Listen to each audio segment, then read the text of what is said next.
দরুদের ব্যাপারে আমাদের বক্তা সাহেব চমৎকার কথা বলেছেন। হযরত আবু হুরায়রা রাদিয়াল্লাহু আনহু বলেন, রাসূল পাক সাল্লাল্লাহু আলাইহি সাল্লাম বলেন, যখন কোনো বান্দা দরুদ শরীফ পাঠ করে, একবার দরুদ পাঠ করলে ওই বান্দার 10টি মর্যাদা বাড়িয়ে দেওয়া হয়। জোরে বলেন সুবহানাল্লাহ। একবার দরুদ শরীফ পাঠ করলে 10টি গুনাহ মাফ করে দেওয়া হয়, তার জীবনে 10টি বরকত নাজিল করে দেওয়া হয়। বলেন সুবহানাল্লাহ। দরুদের ব্যাপারে একটি বিস্ময়কর হাদিস আপনাদেরকে এখন আমি শোনাবো। হযরত আম্মার বিন ইয়াসির রাদিয়াল্লাহু আনহু তিনি বলেন, রাসূল পাক সাল্লাল্লাহু আলাইহি ওয়াসাল্লাম তিনি বলেছেন, আল্লাহর নবীর রওজা মোবারকে একজন ফেরেশতাকে আল্লাহ পাক নিযুক্ত করেছেন, যেই ফেরেশতা তামাম দুনিয়ার সমস্ত মানুষ মাখলুকের কথা শুনতে পারে। জোরে বলেন সুবহানাল্লাহ। ওই ফেরেশতা তাকিয়ে আছে গোটা দুনিয়ার দিকে। গোটা কোন বান্দা ওই বাংলাদেশের উত্তর জনপদে দিনাজপুরের সৈহারি খানকা থেকে কোন বান্দা দরুদ শরীফ পাঠ করতেছে, তার বাবার নাম, তার বংশ পরিচয় সহ আল্লাহ রসুলের রওজা মোবারকে বলতেছে, ইয়া রাসূলুল্লাহ, ইয়া হাবিবাল্লাহ, তোমার কিছু আশিক রসুল গভীর রজনীতে ঠান্ডাকে উপেক্ষা করে তোমার উপরে দরুদ শরীফ পাঠ করেছে, আমাদেরকে আল্লাহর নবী চেনে। জোরে বলেন সুবহানাল্লাহ। হাদিস এখান থেকে শেষ নয়। হযরত আবু হুরায়রা রাদিয়াল্লাহু আনহু তিনি বলেন, রাসূল পাক সাল্লাল্লাহু আলাইহি ওয়াসাল্লাম বলেছেন, আমার রূহ মুবারককে আল্লাহ পাক রসুলের রূহ মুবারককে ফিরিয়ে দেয় একটি সময়। অত্যন্ত বিস্ময়কর একটি হাদিস। আল্লাহ রসুলের রূহ মুবারককে আল্লাহ পাক ফিরিয়ে দেয় একটি সময়, যখন পৃথিবীতে কোনো বান্দা দরুদ পেশ করে, দরুদ পাঠ করে, ওই দরুদের জবাব দেওয়ার জন্য আমার আল্লাহ রসুল পাক সাল্লাল্লাহু আলাইহি ওয়াসাল্লামের রূহ মুবারককে ফিরিয়ে দেয়। জোরে বলেন সুবহানাল্লাহ। গোটা দুনিয়ার সমস্ত উলামায়ে কেরাম এই হাদিস জানি। এখন আমার প্রশ্ন হচ্ছে, গোটা দুনিয়ায় এমন কোন সেকেন্ড, এমন কোন সময় আছে দরুদ রসুলের উপরে দরুদ পাঠ করা হয় না? সব সময় যদি দরুদ পাঠ করা হয়, তাহলে আমার নবী জিন্দা, আর দলিলের প্রয়োজন নাই। এই হাদিসে যথেষ্ট কথা বলেন, ঠিক কিনা?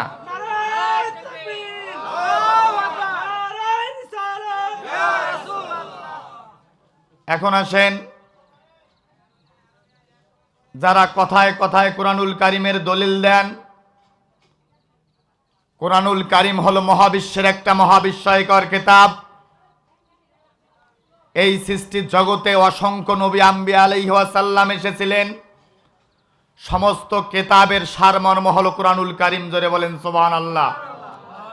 শুধুমাত্র এই শতাব্দীতে আজকের পৃথিবীর দিকে আপনি যদি তাকান, আমরা যে উপমহাদেশে অবস্থান করতেছি, এই উপমহাদেশেই ৩,৫০০-এরও বেশি ধর্ম আছে।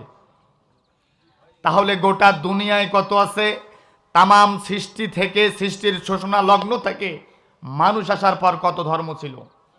আসমানি যতগুলা কিতাব ছিল, যত নবী রাসূল ছিল, সমস্ত নবী রাসূলের চিন্তা চেতনা, ধ্যান ধারণা, ওহির সর্বশেষ সমষ্টি সার নির্যাস শেষ কথা হলো কোরআনুল কারীম। জোরে বলেন সুবহানাল্লাহ। এই কোরআনুল কারীমের মধ্যে আল্লাহ পাক বলেছেন, ওয়া মা আরসালনাকা ইল্লা রাহমাতাল লিল আলামিন, আমার নবী হলো বিশ্ব জাহানের জন্য রহমত স্বরূপ। জোরে বলেন সুবহানাল্লাহ। এখন প্রশ্ন হচ্ছে, বিশ্ব জগৎ, বিশ্ব জাহান কি শুধু বাংলাদেশ? কিন্তু আমার দেশের কিছু মূর্খ যারা মনে করে এই বাংলাদেশটাই আল্লাহর সৃষ্টির শেষ, শুধু বাংলাদেশের জন্য রসুল রহমত স্বরূপ, তারা মনে করে রসুল মারা গেছে। নাউজুবিল্লাহ। আর যদি রসুল যদি বিশ্ব জগতের জন্য রহমত স্বরূপ হয়ে থাকে, আমার নবী জিন্দা থাকতেই হবে। আমার নবী যে যদি জিন্দা না থাকে, এই আয়াত মিথ্যা। তামাম দুনিয়ার কোন উলামায়ে কেরাম এটা প্রমাণ করতে পারবে না। ওমা আরসালনাকা ইল্লা রাহমাতাল লিল আলামিন, এই আয়াতের ব্যাখ্যা করতে পারবেন না। আমি গুনাহগার পাপাচার, দারুন নাজাত সিদ্দিকিয়া কামিল মাদ্রাসা, শর্ষিনা দরবার শরীফের ঢাকার ক্যাম্পাস থেকে তাফসির বিভাগ নিয়ে পড়ালেখা করেছি। অনলাইন অফলাইন থেকে গোটা দুনিয়ার প্রায় 50খানার বেশি তফসির গ্রন্থ পড়ার সুযোগ এই গুনাহগারের হয়েছে। আজকের এমন একটা যুগে এই মুহূর্তে আপনাকে আমি যদি আমার সময় থাকে এমন কিছু আলোচনা আজকে আমি বলবো আপনাদের সামনে, আজকের পর কোনো মায়ের বেটার শক্তি নাই আপনার সামনে এসে কথা বলে ইনশাআল্লাহ। আজকে যে কিছুক্ষণ কিছু আলোচনা হবে এই আলোচনাটুকু যদি শুনতে পারেন, আজকে এখান থেকে যদি আমল করতে পারি, আল্লাহর ওলি হয়ে আমরা সবাই এখান থেকে বাইর হয়ে যাব। জোরে বলো আমিন। তো বলতেছিলাম যে আল্লাহ বিশ্ববাসীর জন্য রহমত স্বরূপ হতে গেলে নবীকে জিন্দা থাকতেই হবে। কিভাবে? জগৎ হলো 10টা, এটা আমরা শুনেছি। বিজ্ঞান বলতেছে অ্যাস্ট্রোলজি, কসমোলজি, নিউমেরোলজি, তামাম দুনিয়ার সমস্ত সায়েন্সের ব্যাপারে একমত। ডাইমেনশন হলো 10 ডাইমেনশন, 10টা ডাইমেনশন। মানুষ অবস্থান করতেছে 3 ডাইমেনশনের মধ্যে। 2 ডাইমেনশনে কিছু প্রাণী আছে, আবার 4 ডাইমেনশনে যারা থাকে তাদেরকে আমরা দেখতে পারি না। আলাদা আলাদা জগতের টাইমের ব্যবধান আলাদা, মাত্রা আলাদা, প্রাণী বসবাসের ব্যাপারগুলো হলো আলাদা। আমার নবী যেহেতু রহমাতাল লিল আলামিন, বিশ্ববাসীর জন্য রহমত স্বরূপ, এই রহমত স্বরূপ আলাদা ডাইমেনশনের কিছু জগৎ আছে। বাংলাদেশের এই মুহূর্তের আমাদের সময় যদি 2 মিনিট হয়, ওই জগতের প্রায় কয়েক কোটি বছর ধরে বলেন সুবহানাল্লাহ। এই ঘটনা আপনি মেরাজের রাতের হাদিস পড়লেই বুঝতে পারবেন। আলাদা জগতের আলাদা টাইমের ব্যবধান আলাদা। তাহলে রহমাতাল লিল আলামিন হতে গেলে আলাদা জগতে অবস্থান করতে হবে। আলাদা জগৎ, আলাদা গ্যালাক্সি, আলাদা ইউনিভার্স, আলাদা মাল্টিভার্স, আলাদা আসমানের জন্য রহমত স্বরূপ আমার নবীকে হতে গেলে তাকে টাইম ট্রাভেলস করার মতো ক্ষমতা থাকতে হবে। সৃষ্টির একদম সময়ের অতীতেও যাইতে হবে, সময়ের ভবিষ্যতেও যাওয়ার পাওয়ারটা থাকতে হবে। যদি বলেন ঠিক কিনা? আর সময়ের অতীতে যাইতে গেলে, ভবিষ্যতে যাইতে গেলে তাকে অমর হতে হবে। তাছাড়া এই আয়াতের ব্যাখ্যা আমরা করতে পারবো না, ইম্পসিবল। ওই যে বললাম তামাম পৃথিবীর সমস্ত যত আসমানি কিতাব এসে ধর্মের সার নির্দেশ কোরআনুল কারীম। এই কারণে ইজমা, কিয়াস, ওলামায়ে কেরাম, ইমাম বুখারীরা এই বিষয়গুলো আমাদেরকে বলেছে। আজকে কিছু কোরআন এবং কিছু কয়েকটা হাদিস বলে না, মানে আমরাই মহাজ্ঞানী। আগের ওলি আল্লাহ, গাউস, কুতুব, পীর, মাশায়েখরা যেটা করে গেছে ওরা কিছু জানে না। এমন একটা ফিতনার জামানায় আমরা অবস্থান করতেছি। আমার ভাইরা, লম্বা করার সময় হবে না। এই ফিতনার জবাব দেওয়ার জন্য কিছু কথা শুনে যান। আমি গুনাহগার, আপনাদের সামনে কথা বলার মতো কোনো যোগ্যতা আমার নাই। তবে আপনারা যদি একটু দোয়া করেন আর আমার মহান প্রভু যদি কবুল করে, 2-1টি কথা রসুলের সম্মান নিয়ে বলার চেষ্টা করব। আল্লাহ যেন এই গুনাহগার পাপাচারকে বলার তৌফিক দান করে। জোরে বলেন আমিন। এমন একটা জামানায় আমরা অবস্থান করতেছি, এই জামানায় এত টেকনোলজি, এত প্রযুক্তি, স্যাটেলাইট, ইন্টারনেট, কম্পিউটার, আজকে যুগ, এমন একটা আমরা অবস্থান করতেছি, গোটা দুনিয়া আজকে আমাদের হাতের মুঠোয়। কথা বলেন ঠিক কিনা? শুধু হাতের মুঠোয় না, তামাম দুনিয়ার সর্বশ্রেষ্ঠ প্রযুক্তিবিদ, তার নাম হচ্ছে ইলন মাস্ক। এই এলন মাস্ক কয়েকদিনের মধ্যে একটা প্রযুক্তি আবিষ্কার করতেছে। সেই প্রযুক্তিটার নাম হলো নিউরালিঙ্ক প্রযুক্তি। এই প্রযুক্তির মাধ্যমে মাথার মধ্যে একটা চিপ বসানো হবে।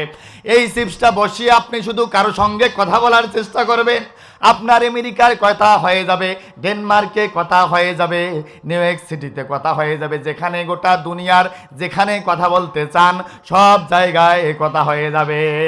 ঘরে বসেই চিকিৎসা নিতে পারবেন, ব্যবসা বাণিজ্য শুধু চিন্তা করতে পারবেন। আজকে যে প্রযুক্তি, এআই ইন্টেলিজেন্স যে আসতেছে, নতুন আর্টিফিশিয়াল ইন্টেলিজেন্সের মাধ্যমে আপনি গোটা দুনিয়ার খবর ঘরে বসেই করতে পারবেন। এমন একটি জামানায় আমরা আছি। কয়েকদিন পরেই মূর্খরা যারা কয়েকটা হাদিস বলে আল্লাহ রসুলের যে সাহাবায়ে কেরামরা, তাবিন, পীর মাশায়েখদের কথা যারা শোনে না, ভালো লাগে না, দেখবেন কয়েকদিন পরেই মূর্খরা বলবে যে আজকের দুনিয়া এত অ্যাডভান্স, তোমার রসুলের জামানায় কি এগুলা ছিল নাকি? আমরা বলবো না, রসুলের জামানায় যদি এগুলা না থাকে তাহলে রসুলের যুগ কেমনে শ্রেষ্ঠ হয় এটার প্রমাণ দিয়ে দাও। বলবে কিনা? এখন আসেন, আল্লাহর নবী বলেছেন খয়রুল কুরুনি কারনি, নবীর জামানা হলো শ্রেষ্ঠ জামানা। নবীর যুগে যদি এই প্রযুক্তি টেকনোলজি না থাকে তাহলে নবীর যুগ কেমনে শ্রেষ্ঠ হয় এই প্রমাণ আমাদেরকে দেওয়া লাগবে। কথা বলেন ঠিক কিনা? এর আগের বক্তা বলে গেলেন কেমনে নবীর জামানা, নবীর শিক্ষা খয়রুকুম কারনি। সাহাবায়ে কেরামরা উত্তম হয়েছেন কিভাবে?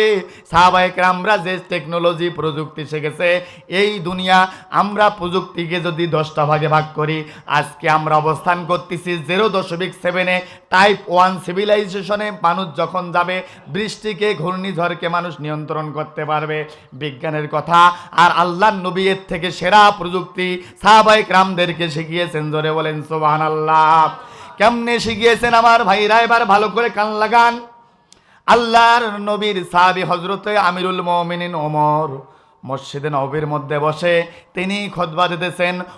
হঠাৎ করে বলে উঠলেন, ইয়া সারিয়াল জাবাল, ইয়া সারিয়াল জাবাল, ইয়া সারিয়াল জাবাল।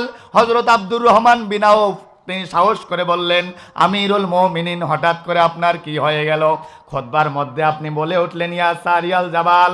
আমিরুল মুমিনিন বলে, আমি দেখতে পাচ্ছি ইরাকের নেহাবন্দে মুসলিম বাহিনী যুদ্ধরত অবস্থায় আছে, সেখানে তাদের সামনে শত্রু, পেছনে শত্রু, তারা দেখতে পারে না। আমি চিন্তিত হয়ে গেলাম, তাই বললাম ইয়া সারিয়াল জাবাল, পাহাড়ের মধ্যে ঢুকে পড়ো। সারিয়া যুদ্ধের সেনাপতি পেছনে তাকিয়ে দেখে বিশাল শত্রু বাহিনী, তারা পাহাড়ের মধ্যে ঢেকে বলল, কৌশল অবলম্বন করলো, তারা যুদ্ধে জয়লাভ করলো। জোরে বলেন সুবহানাল্লাহ।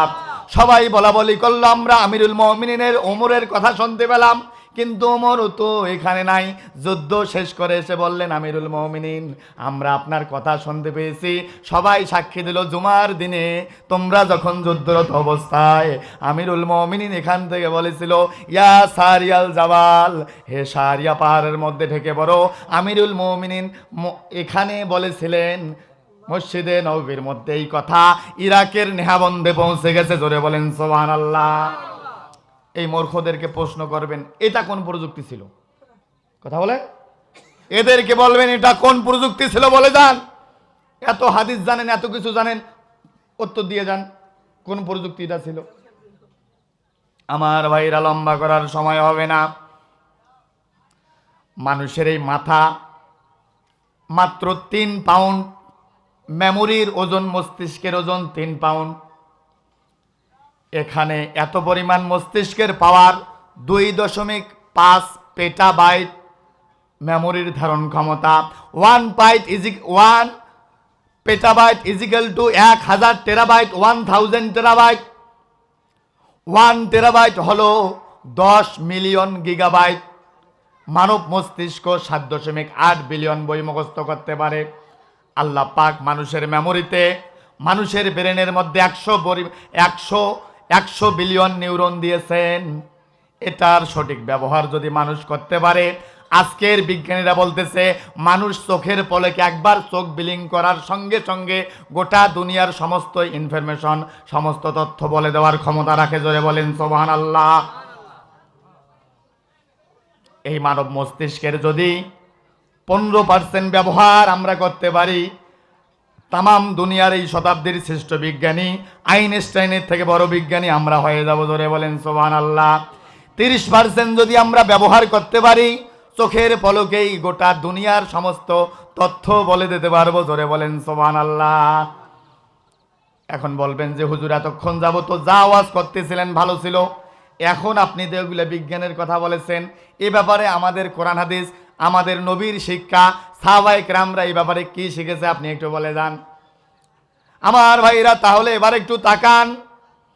আল্লাহর নবীকে ফেরেশতা জিবরাইল আমিন এসে বললেন, ইয়া রাসূলুল্লাহ, ইয়া হাবিবাল্লাহ, আপনার এত বড় জান্নাত, আমার 600 ডানা, এক ঝাপটায় আলোর গতিতে আমি যাই 600 কিলোমিটার পাড়ি দেই, কিন্তু জান্নাতের কুল কেনারা খুঁজে পাই না। এই জান্নাতে কে যাবে? আমার নবী বলেন, আমার উম্মতেরা যাবে। বলেন সুবহানাল্লাহ। ফেরেশতা জিবরাইল বলে, আপনার জান্নাতি উম্মতকে আমি দেখতে চাই, তাহলে তুমি মসজিদের বারান্দার মধ্যে দাঁড়িয়ে যাও।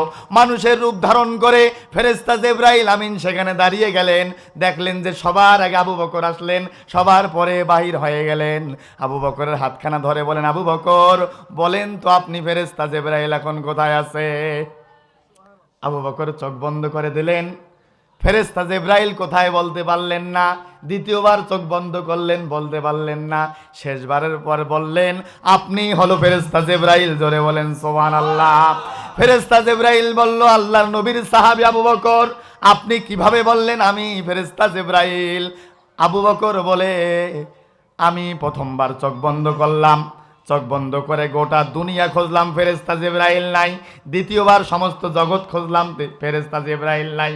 জান্নাত জাহান্নাম খুঁজে আসলাম, ফেরেশতা জিবরাইল কোথাও নাই। ফেরেশতা জিবরাইল আর কেউ হতে পারে না, আপনি হলো ফেরেশতা জিবরাইল। জোরে বলেন সুবহানাল্লাহ। আবু বকর তো আর নবী ছিল না, ওমর তো আর নবী ছিল না। আবু বকর ওমর এই ইলম কোথায় পেয়েছে বলেন? আমরা পীরেরা যদি একটু মানুষের ব্যাপারে আত্মশুদ্ধির কথা বলি, একটু যদি মানুষকে আত্মার পরিশুদ্ধির কথা বলি, আমাদেরকে ভণ্ড বলা হয়। কথা বলেন ঠিক কিনা? তাহলে আবু বকর ওমর ইলম, আবু বকর ওমর ওসমান এই ইলম কোথায় পেয়েছে একটু বলেন না। 2-4টা হাদিস পরে যারা বাহাদুরি করেন তাদের এই কথাগুলো একটু শোনা দরকার। কথা বলেন ঠিক কিনা? কষ্ট হচ্ছে? কয়েক মিনিট চালাবো? আমার ভাইরা ভালো করে কান লাগান। তাহলে এই ইলম কিভাবে অর্জন করা লাগবে এবার তাকান। আল্লাহর ওলি আমরা কেমনে হতে পারবো? আমি বলেছিলাম আমাকে যদি আপনি সময় দেন, আজকে আল্লাহর ওলি হয়ে আমল করে আমরা চলে যাব। ভালো করে কান লাগান আমার ভাইরা। তামাম পৃথিবীর সমস্ত ওলি আল্লাহ গাউস কুতুবদের একটি আমল হলো মাকামাম মাহমুদা, উত্তম মর্যাদা যদি পেতে চাই আল্লাহর কাছে, সেটা হলো তাহাজ্জুদের নামাজ শেষ রাতে জিগির আজগার করতে হবে। কথা বলেন ঠিক কিনা?